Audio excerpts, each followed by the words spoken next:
The Maasai Mara, considered by many to be the greatest reserve on earth, home to endless grasslands and African creatures, both great and small, home to the greatest migration on the planet and breathtaking landscapes.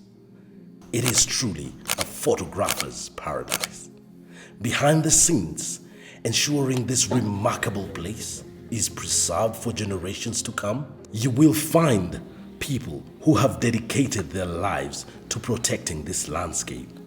We are proud to have partnered with the 6 conservation partners, each playing a vital role in safeguarding the Maasai Mara.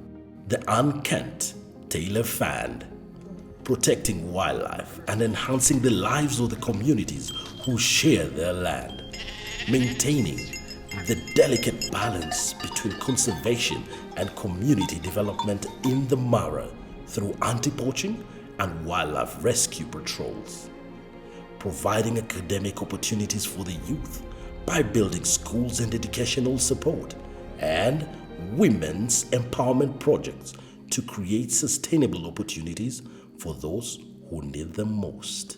The Mara Elephant Project, focusing on Africa's largest land mammal with the goal of a stable elephant population coexisting peacefully with people. This is achieved by combining boots-on-the-ground ranges with applied research and collaborative approach to stop poaching, conflict and habitat loss. Sheldrick Wildlife Trust, perhaps best known for its elephant orphan rescue and rehabilitation program, but its reach is far greater, providing emergency assistance to animals in need and community outreach for the betterment of all species. Mara Conservancy, the driving force behind the success of the Mara Triangle, with a team of men and women who tirelessly fix roads, build bridges, protect wildlife, and relentlessly combat poaching.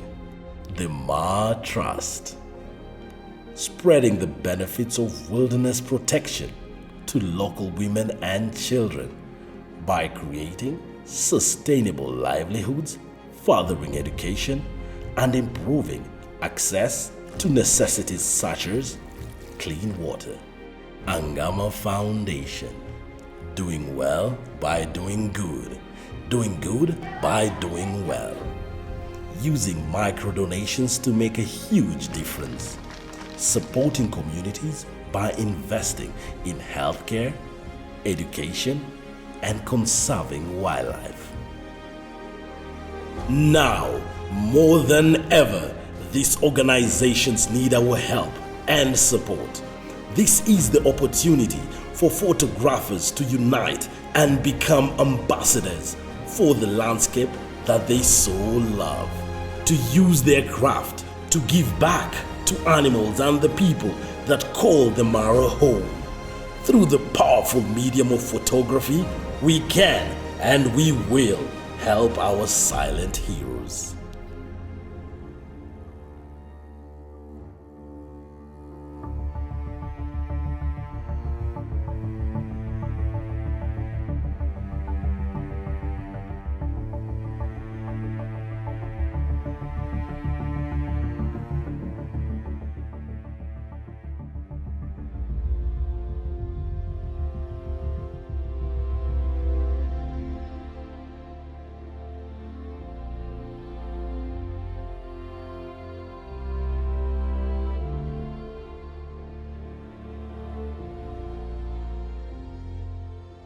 As wildlife photographers, we all know how big a role anticipation and patience plays in our success.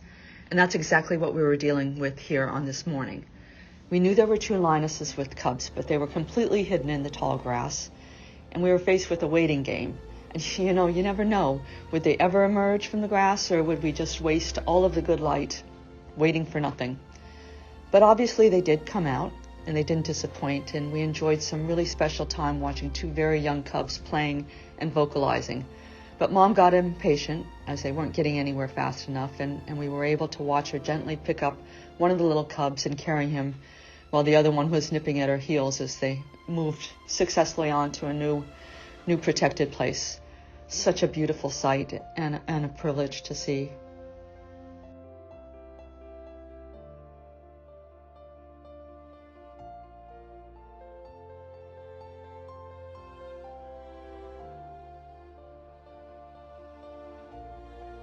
I think many would agree that giraffes are one of the most iconic creatures of the animal world, not only because they are the tallest mammals in the world, but also because they have so many characteristics that make them quite unique. Taking interesting pictures of giraffes is not always easy, at least for me, because they're very often surrounded by lots of bushes and vegetation, which usually adds a lot of distracting elements to the final image. My guide and I were lucky enough to cross paths with these two beautiful giraffes during their necking practice session. They were close enough to our car, which allowed us to take a clean, emotional frame that can be interpreted in so many ways. To me, it's leaning towers or falling towers, and it reminds me of two creatures falling in love.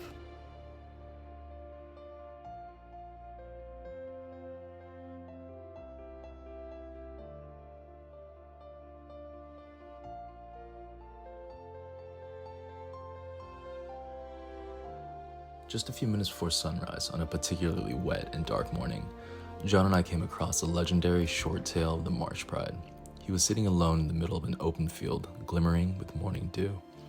The rest of his pride was busy feasting on an old buffalo carcass across the river, but he seemed to have other things on his mind. As the sun broke over the horizon, he rose and began to drink from a nearby puddle. As he lifted his head, rays of light caught the droplets dripping from his beard and mane, making for this glorious scene. One snap and I knew I had the shot.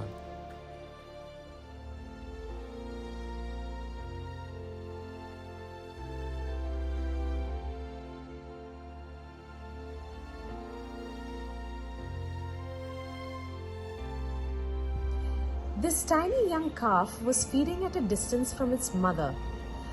Now, the emotion of a mother-child interaction is something that we love to photograph, and so we waited. What transpired, though, exceeded all our expectations.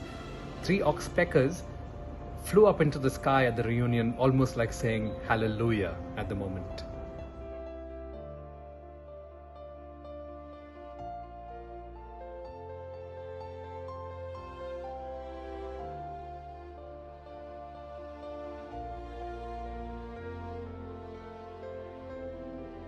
First of all, I have to admit that we were lucky because of our guide Saddam, Elder Sadnan, who positioned our jeep at the right place at the right time.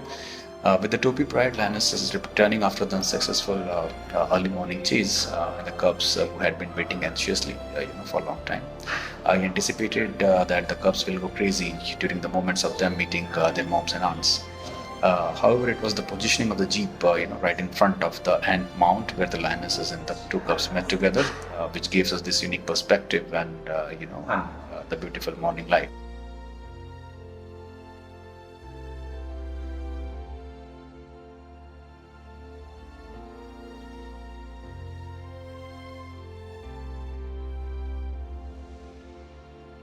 We were spending time with this trio of serval kittens who were actually well on their way to adulthood, in that they were hunting on their own and the mother was keeping away for much longer periods of time.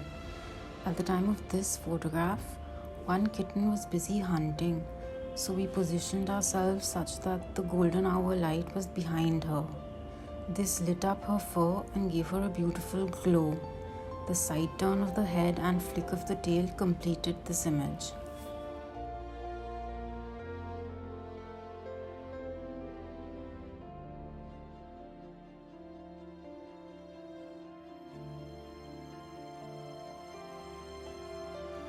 The stretch.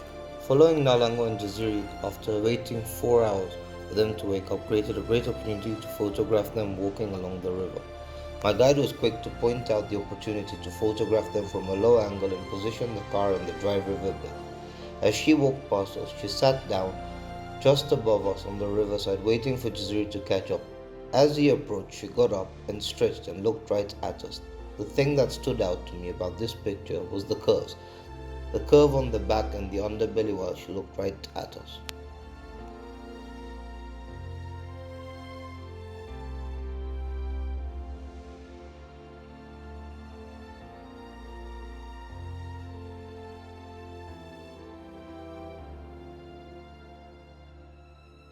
The image was basically taken on a Sunday morning.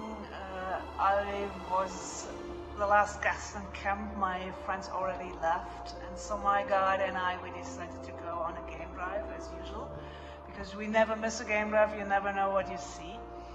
And when we left camp, we bumped into 3 lionesses. They were walking or strolling along the Mara River, obviously hungry, searching for food.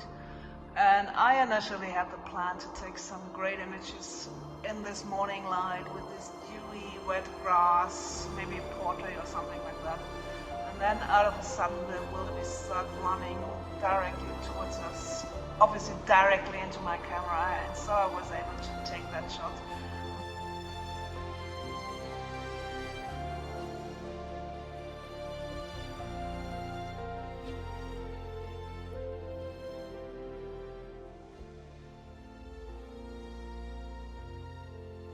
Lion cubs are some of my favorite creatures to photograph. These two have been wrestling all afternoon while their parents slept. Tired from their shenanigans, they decided to take a little nap as well. John and I used this moment to take a new position down the road, where the barren dirt from the tire tracks created a gap in the tall grass, allowing for an extremely low angle. Our movements woke one of the little ones, and he came over to investigate. As he paused at the top of the hill to contemplate whether he should come closer, his brother creeps up from behind and pounces. This image captures those tender moments before the scene transformed into yet another adorable wrestling match.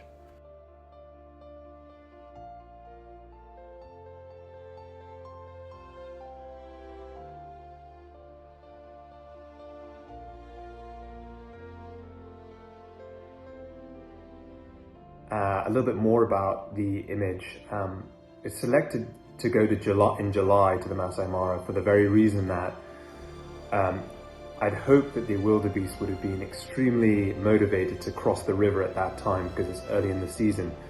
And luck so had it that that was exactly the case. There was a lot of wildebeest very much motivated to cross, and I think a lot of the image was created by being in the right place at the right time and having very motivated groups of wildebeest on Lookout Hill and around Lookout, crossing over the crossing points to the Mara Triangle.